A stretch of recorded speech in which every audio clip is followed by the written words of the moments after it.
Camille floods the mines with yellow gas while Juliette is still down there, and an hour later the machine asks her to finish the job.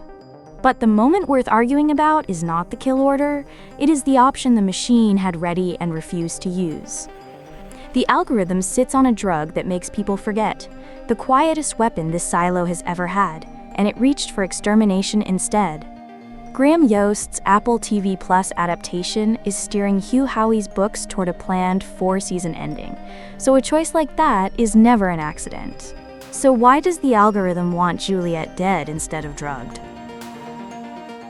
The same hour Camille authorizes the barrels that will erase 10,000 mines, the machine she answers to asks her for something it insists is smaller, a single death.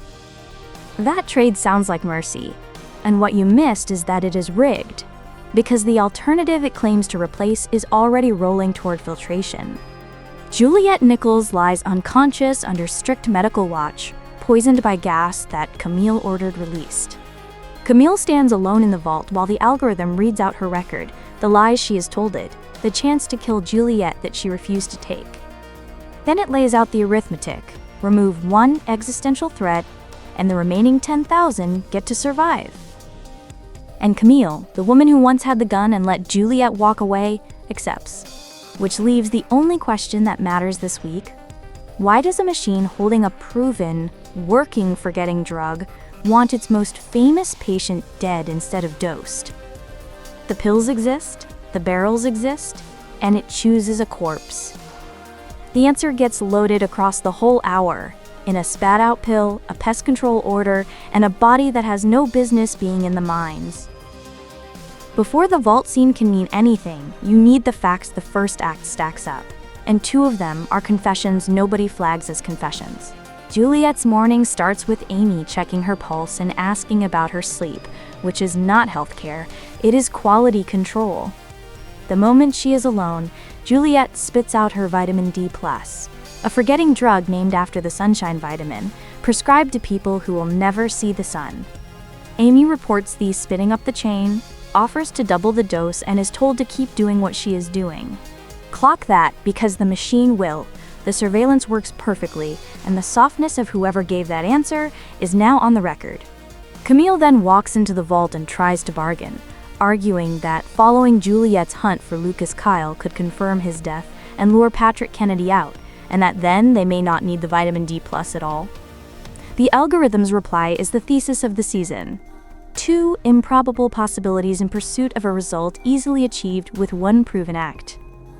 It adds that the choice rests solely in her hands, along with the lives of 9,913 people, a machine that counts souls to the individual while planning to erase what makes them individuals. That phrase, 1 proven act, is doing historical work, because this silo has dosed its own water before. Salvador Quinn did it 140 years ago, and Bernard spelled that history out to Lucas back in season 2. Mass amnesia is not the emergency plan here, it is the founding tradition. So Camille authorizes the barrels for transport to filtration, and the great forgetting stops being a debate and becomes logistics. Hugh Howey has said the forgetting drug grew out of a real magazine piece about propranolol, a medication studied for blunting traumatic memories. And this hour shows the idea at government scale. Meanwhile, Juliette runs her own investigation on pure stubbornness and no memories at all. Kathleen tells her Lucas Kyle is dead, months ago, relaying Paul's account of bodies stacked 3 deep over the circulation fans on 144 and an incinerator that ran around the clock. Sims tells her to stay away from his son, then hands her the one honest answer anyone gives all episode. He has no idea why Bernard pulled Lucas out of the mines to make him his shadow. Juliette's reply is the rawest line of the hour that Sims's frightened little boy at least remembers, while she no longer knows what having a dad feels like. The middle of this episode has one job. It loads the sword. The machine will hand Camille at the end, and it loads it in both timelines at once. In tool fabrication, Mark Chambers tells Juliette from his wheelchair that the mines only hand back bodies, and she answers with the sentence that gets people killed in this show. She believes Lucas survived because he found a forbidden truth. Every step of that trip plays out on Camille's screens. She pulls Chambers' citizen record, watches the descent below the gap, and builds a theory. Lucas is tunneling horizontally toward another silo, the one pact violation she believes could trigger an immediate safeguard. Nothing on screen shows a tunnel, and that matters, because everything that happens next is built on her guess. Camille orders the mines fumigated under the label of a rodent infestation, over Emerson's warning that there is no time to get everyone out. Sit with that, because it is the hinge of the hour. The machine never orders the massacre, Camille does, preempting a punishment she only fears is coming. The gas itself is the part everyone remembers. Yellow fog, screaming, workers climbing over railings, and it is the least important thing in the sequence. What matters is who is inside it. Lucas Kyle alive, exactly where Juliette said he would be. On the one day the entire silo insisted he was ash. Juliette reaches him choking, hands over her own mask, and goes down beside him in the dark. But watch the scene to its end. Lucas gets Juliette breathing again, slips the raiders sent to grab him, and the last thing the mines give us is a stranger's voice finding his hiding spot and asking who he is. Track the mechanism anyway. Kathleen's incinerator story was false when she told it, and the fumigation was the silo's attempt to make it true on the very day Juliette proved it wrong. Then Paul Billings, coughing through the haze, finds the body that breaks the cover story. Orla Kemp, the head of supply, a woman with no reason to be anywhere near the mines.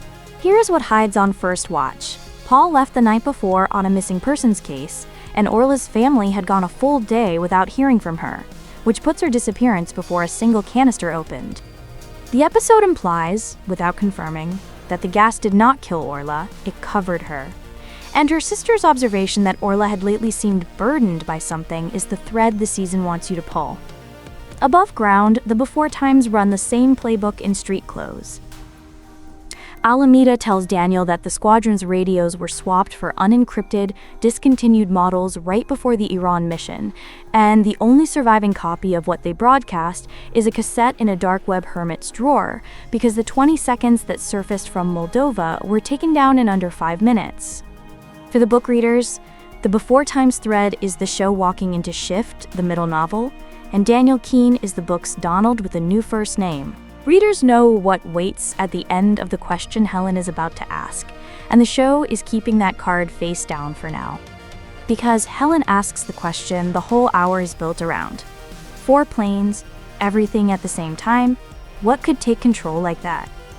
The silo answers her every time the episode cuts back underground, where a blue light has spent the entire hour taking control of things.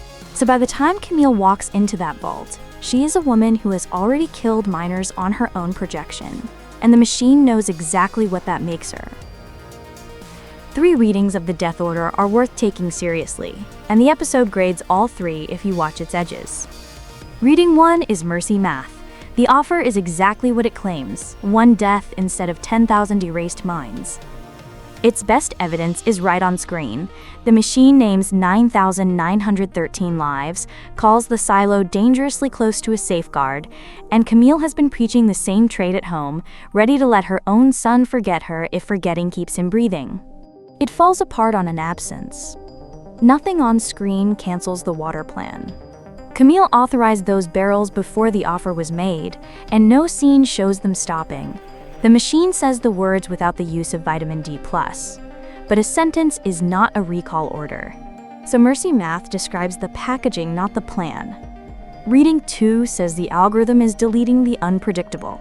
Juliette spits out the pills and keeps remembering, so the machine is removing the one mind its model cannot hold.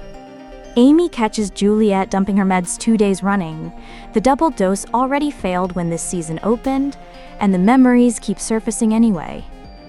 Worse for the machine, the amnesiac out-investigated the entire silo this week, finding Lucas alive when every record and every loyal citizen said Ash. And the machine's own vocabulary closes the case, because existential threat is not a label you spend on somebody a pill can fix. That reading survives, and it explains the timing. Juliette stopped being a calming value the moment her search produced truths faster than the silo could bury them. Reading 3 says the real target is Camille, that the order is a loyalty test after the machine caught her lie, and that the water plan was never actually canceled. Watch what the machine actually does in the final scene, because on screen, it barely argues about Juliette at all. It prosecutes Camille, her history of deception, her refusal to kill Juliette when she had the chance. It has receipts, and it reads them out. A fugitive sheriff hiding in Camille's apartment, Camille getting control of the gun, and Nichols walking out alive anyway. Add the morning's quiet entry, a watcher reporting the spat-out meds, and being told to keep doing what she is doing, and the pattern reads as an operator who softens exactly when the machine needs her hard. Nothing on screen names this a test, so file it as informed speculation, but every clue points one way. An intelligence that could arrange a death through a dozen channels demands it specifically from the one person who flinched last time. The 3 readings are not competing, they are stacked. The unpredictability is the why, the loyalty test is the how, and the mercy math is the wrapping paper. Put them together and the vault scene stops being a dilemma and becomes a recruitment. The algorithm wants Juliette dead because she is the one mind its proven acts cannot reach, and it says instead of drugged because mercy is the only currency Camille still accepts. The word instead is the lie. The plan was always both. The sword for the outlier and the water for everyone else, and the barrels keep rolling while the machine performs its trolley problem. Last episode, the verdict here was that Juliette stays alive only until the water can make 10,000 people forget. That verdict holds. The machine just moved up the deadline and picked the executioner. It chose Camille not despite her mercy, but because of it. A cynic would refuse, and a fanatic would botch it, but a believer who has already gassed miners on a projection will do it carefully, grieve correctly, and stay useful. The fumigation was the rehearsal, so when the machine finally asks her to kill knowingly, the scene plays less like temptation and more like paperwork. The before times tell you where that logic ends, because the same hour that plays a recording of pilots losing control of 4 machines at once also shows a machine taking full control of its people. The show has not said those 2 intelligences are the same thing, but it cut them into the same hour for a reason. Juliette spat out the pill, so the silo has decided to spit out Juliette because down here, the one unforgivable act is remembering on purpose. Here is the problem with all 3 theories. Every single one assumes the algorithm is being honest about its own math, and nothing this machine has done earns it that benefit of the doubt. Maybe it really spared 10,000 minds. Maybe it deleted the one variable it could not model, or maybe Camille just passed the most expensive loyalty test in the silo's history without realizing the water plan is still on the table. So stand where she stood, in front of that curved blue screen with 10,000 lives reduced to a number. Would you kill one to save the silo, or is the moment you accept that trade the exact moment the machine wins? Make sure to subscribe now so you are ready for my deep dive into the next episode of Silo. Argue with me in the comments. Was Orla Kent collateral damage, or did someone use the fumigation to bury a murder?